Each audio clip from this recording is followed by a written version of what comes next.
I remember that famous investor, Jim Rogers, has mentioned in a podcast that we come from the land of the free, but we are not very free because US citizens cannot invest in markets like North Korea, for instance.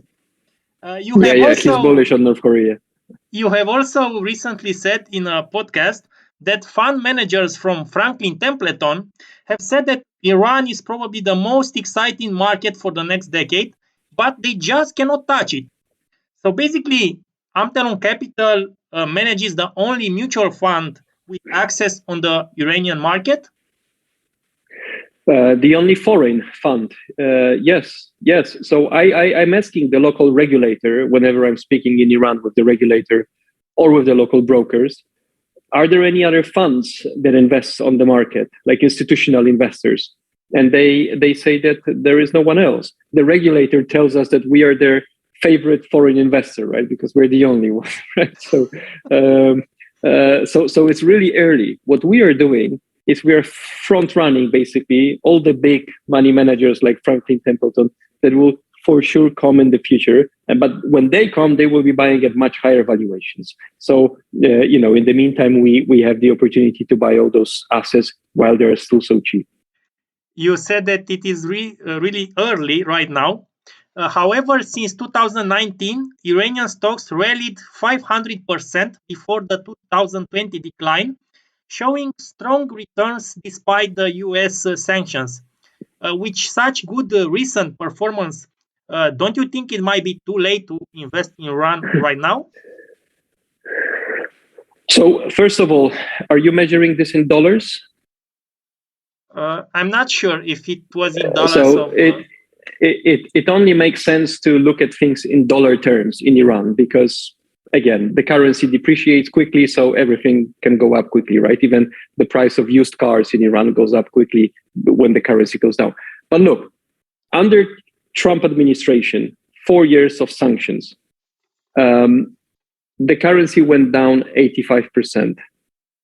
And the stock, so if you invested before Trump imposed sanctions and you stayed in cash, in real cash, you would be down 85% in dollar terms. But the stock market actually doubled over the same period in dollar terms, which means that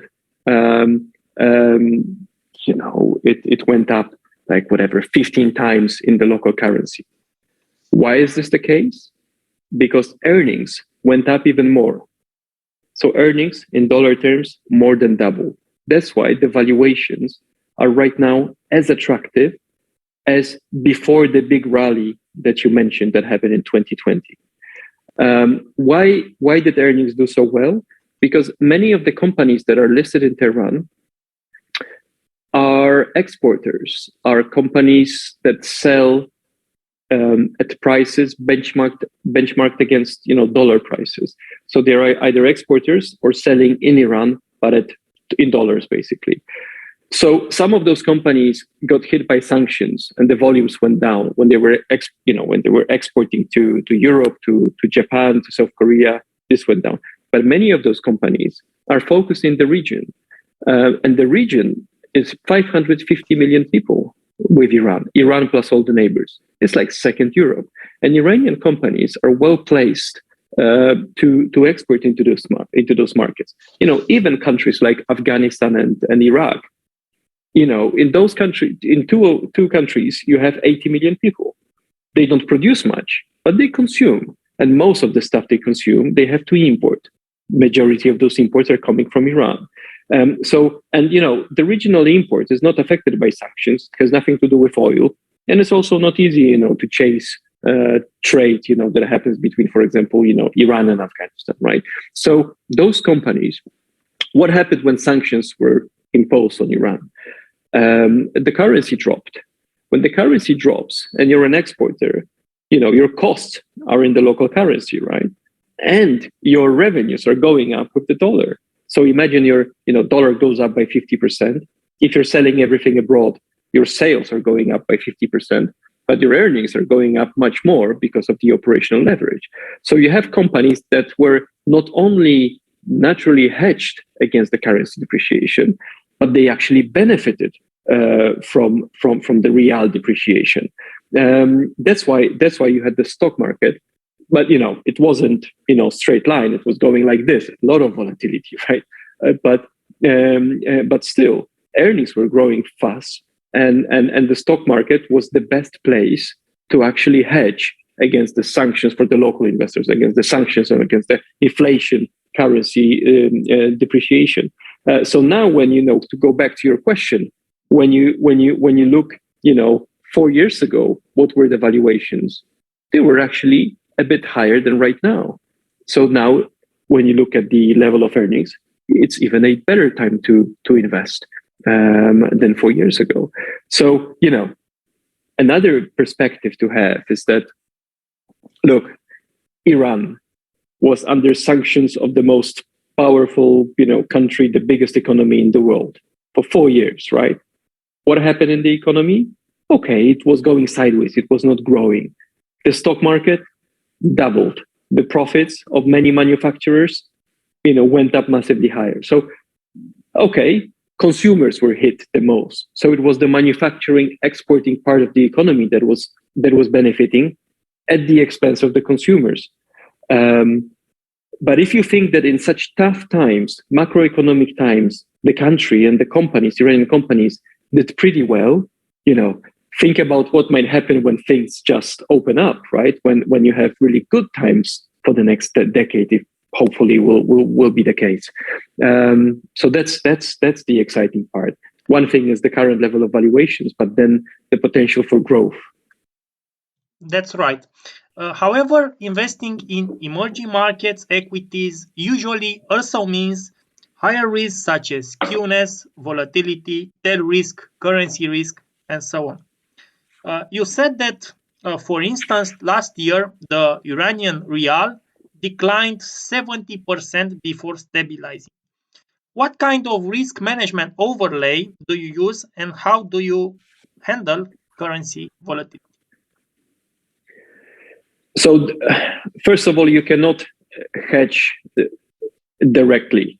There are no currency forwards available at banks, right? So, like in many other markets.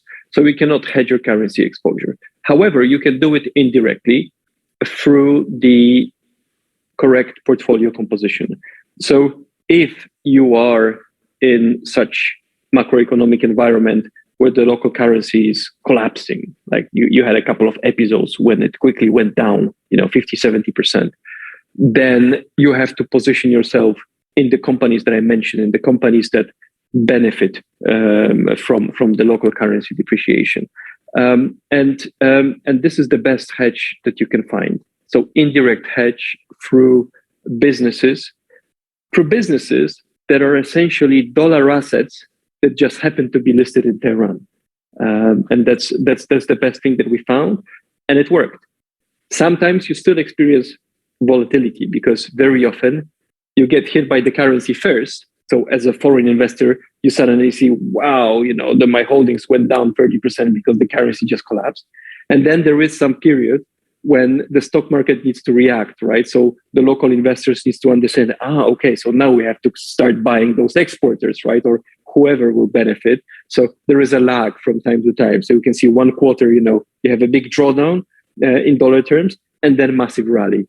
But still, this works. This is a a pretty straightforward process. Why weak local currency feeds into much higher earnings of the local many of the local companies, and so this is the best hedge that you can get, and it's actually much better than if you could trade the currency forward, because forward gives you a linear hedge, right? You buy a forward, dollar goes up by 10%, your position increases by 10% on the forward.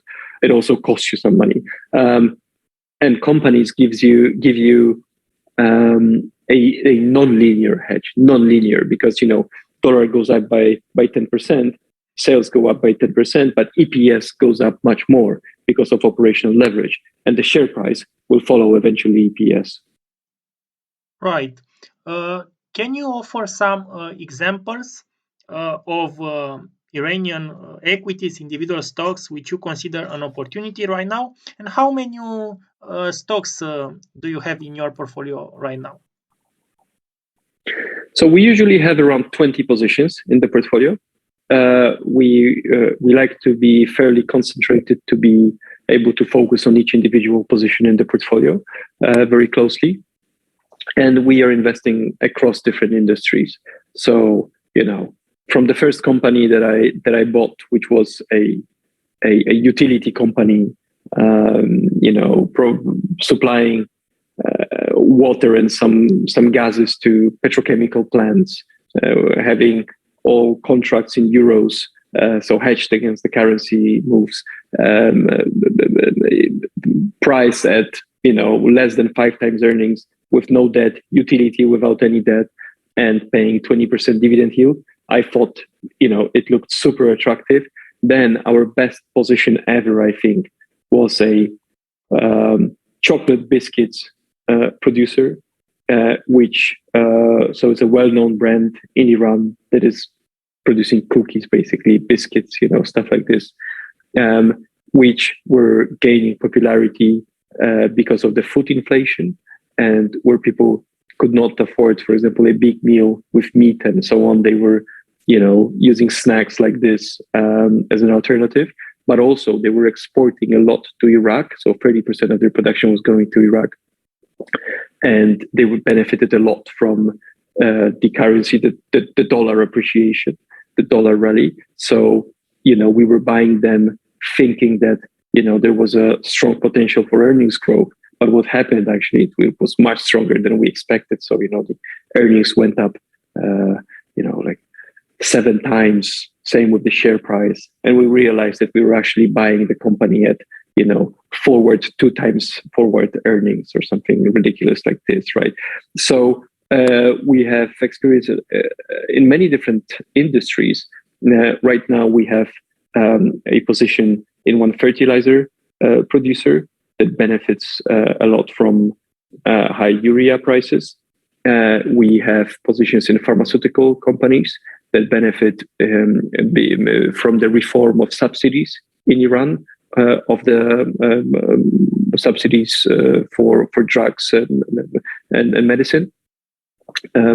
We have some manufacturing exposure. We have some telecom, or actually internet infrastructure exposure. So pretty much, diversified portfolio in terms of industry exposure, and around, 15 to 20 stocks. Are you concerned about the skewness risk? I know that Jack Vogel from Alpha Architect was saying that usually you need at least 50 stocks to get a negatively skewed portfolio with annual rebalancing. So look, obviously, when you speak to systematic fund managers, they'll tell you that if you don't have 1,000 stocks in the portfolio, then it's not diversified, right? So we find with around 20 stocks in the portfolio that we get, when you look at the chart of how much you get, how much benefit you get from diversification, you get most of it around 2025 with 2025 positions in the portfolio. And then obviously it goes higher, but it flattens very much. So additional 5 positions don't give you as much as, as when you go up to 2025 positions. So we are happy with this. It's more important for us to understand those risks. We are happy to take idiosyncratic risks of companies. We are happy to take the idiosyncratic risk of the country and be long only one country, focus on one country. We are happy to take risks of individual companies where we, try to map and understand what are the potential risks on the company level. So like very bottom up, but also in Iran, it's very important to understand the macro environment, because when you have volatile macro, what happens in the macro is actually more important for the share price, for the earnings, than whatever the management is doing, or if the management is good or bad at the company, right? So all those things are important in Iran. We yes, we are looking for asymmetrical returns, right? So we are looking for companies that have a well-defined downside, I would say, which comes from the valuations, and that earnings are sustainable. And then we're looking for potentially very high upside coming from earnings surprises that the market is not pricing in, and so on. How can non-US investors access your mutual fund, and is there a minimum entry? Yes, so all investors except for US investors can access the fund. So let me maybe say a couple of words about sanctions. Sure. There are sanctions, US sanctions on Iran. There are primary sanctions and secondary sanctions. Primary sanctions are pretty clear. They say that US persons cannot touch Iran, cannot do business with Iran, cannot invest in Iran. And that's why we cannot take money from US investors. We cannot use US dollar or US banks in our operations.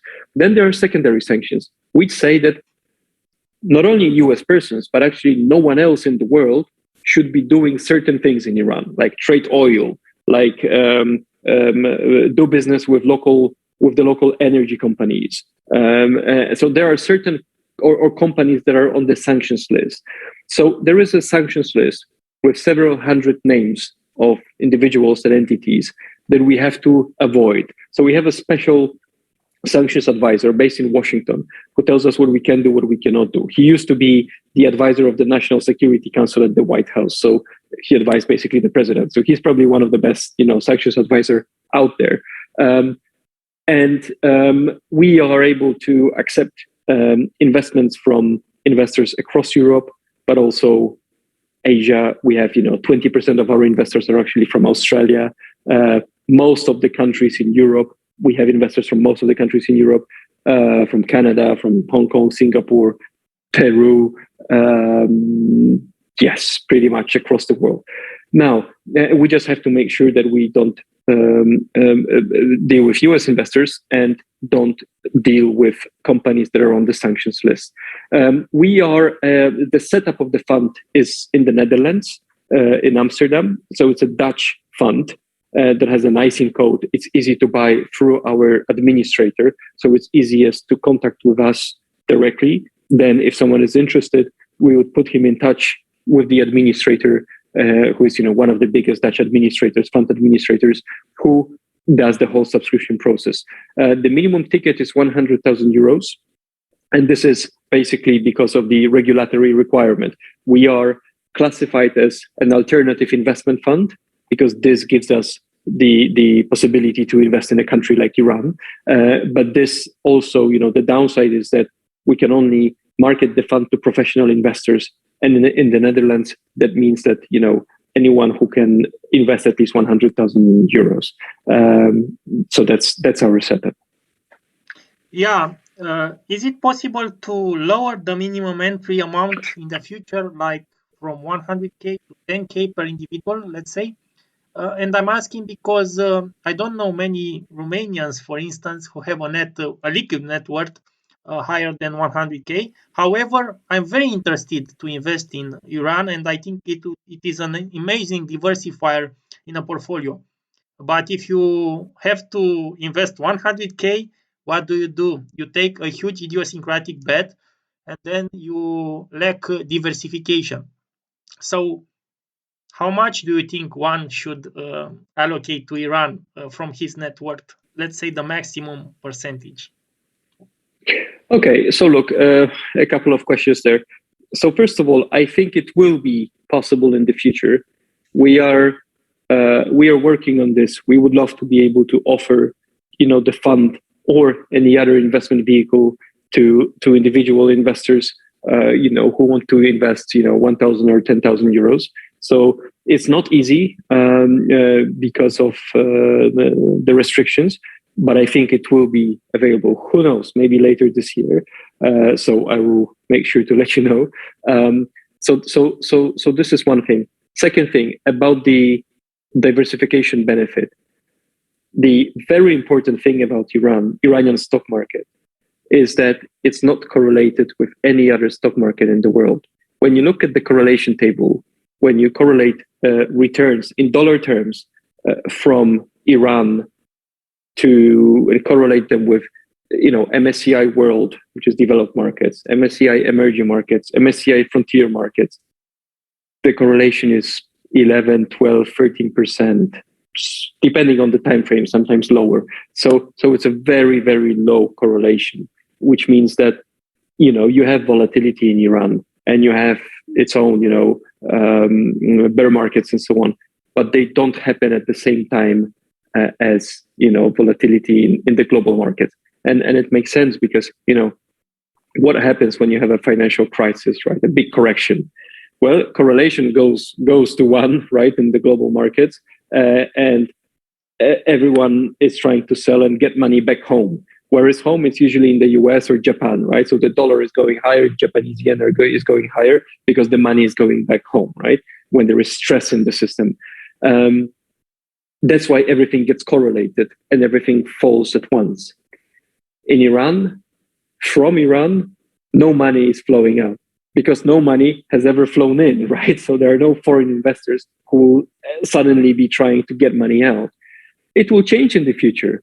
But before this, happens, you will see the big inflows of money into Iran, right? So that they can flow out later. So for now, this is a purely idiosyncratic market, not correlated to other markets.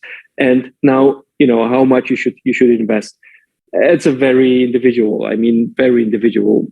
question, and depends a lot on your risk appetite or the amount of risk that you should be taking. Because one thing is the amount of risk that you are happy to take, how much risk averse you are, right? But also, for example, how much risk you should be taking depends on, for example, on your age, right? The younger you are, the more risk you should be taking because you have much more time to go through many different cycles, right? The younger you are and the less money you have, I think the more risk you should be taking. If you already have the money that you want to that you need, well, maybe you're fine with just 5% more, right, or 2% more per year, right, and that's it, right, or just keep the real value of your portfolio, right.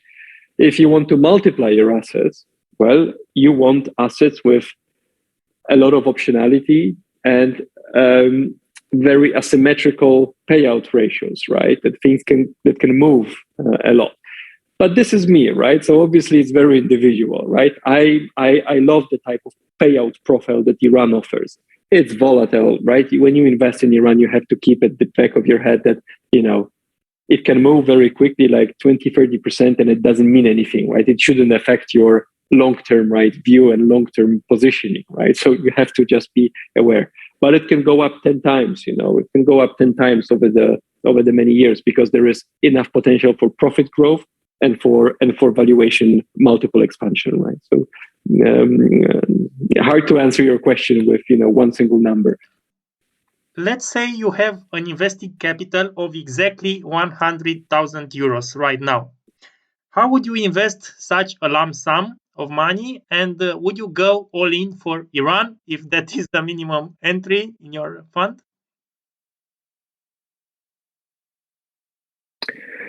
Well, I cannot give you advice. I can give you my view, right? So again, it's good for me, not good for for everyone.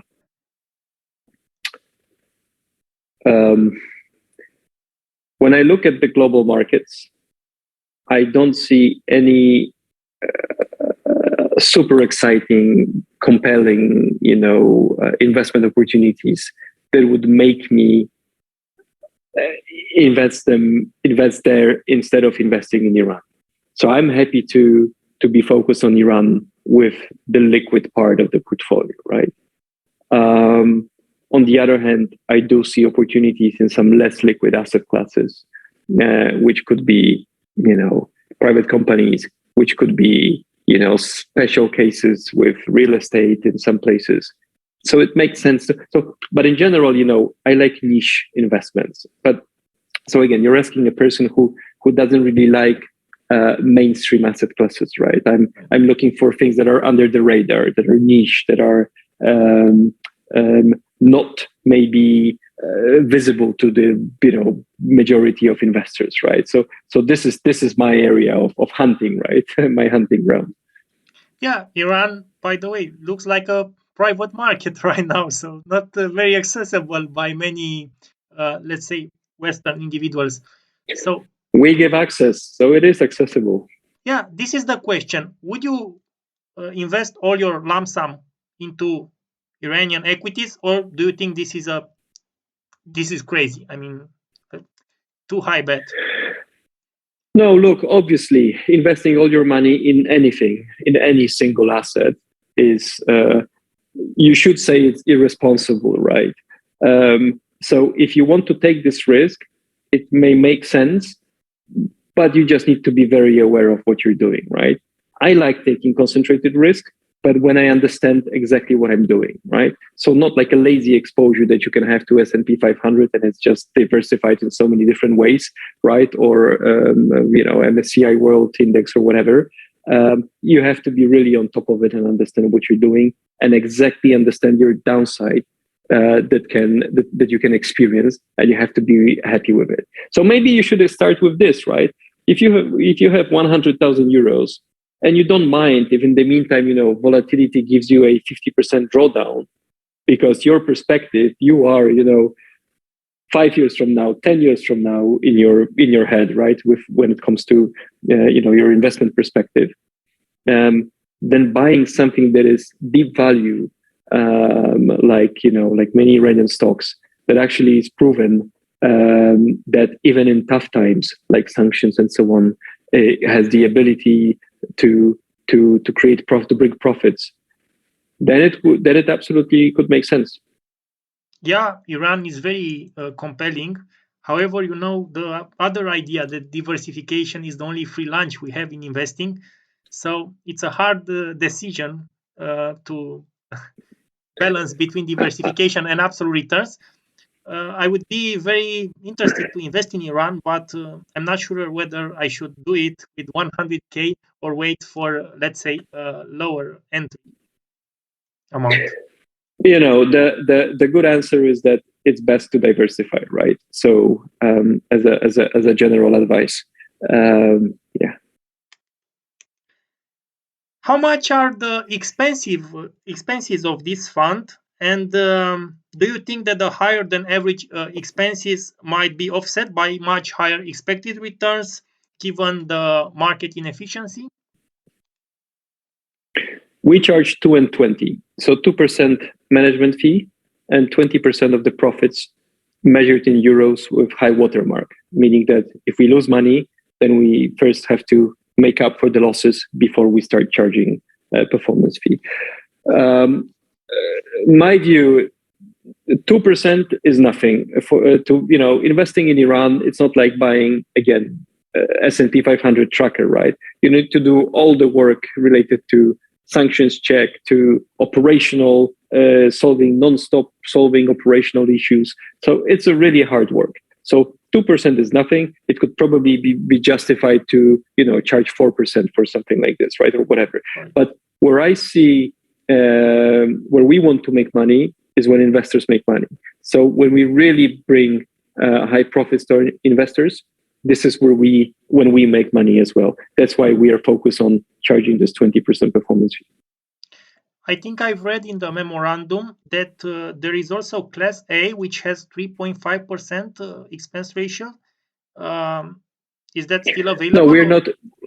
We've never used this share class. So this is when we were setting up the fund, the administrator advised us that we can do more share classes. So I said, okay, fine. Maybe we'll be working with some distributors that might have an appetite for higher margins because it's their business, right? So this is theoretical. It's never been used, so it's just there. But we're not actively marketing it.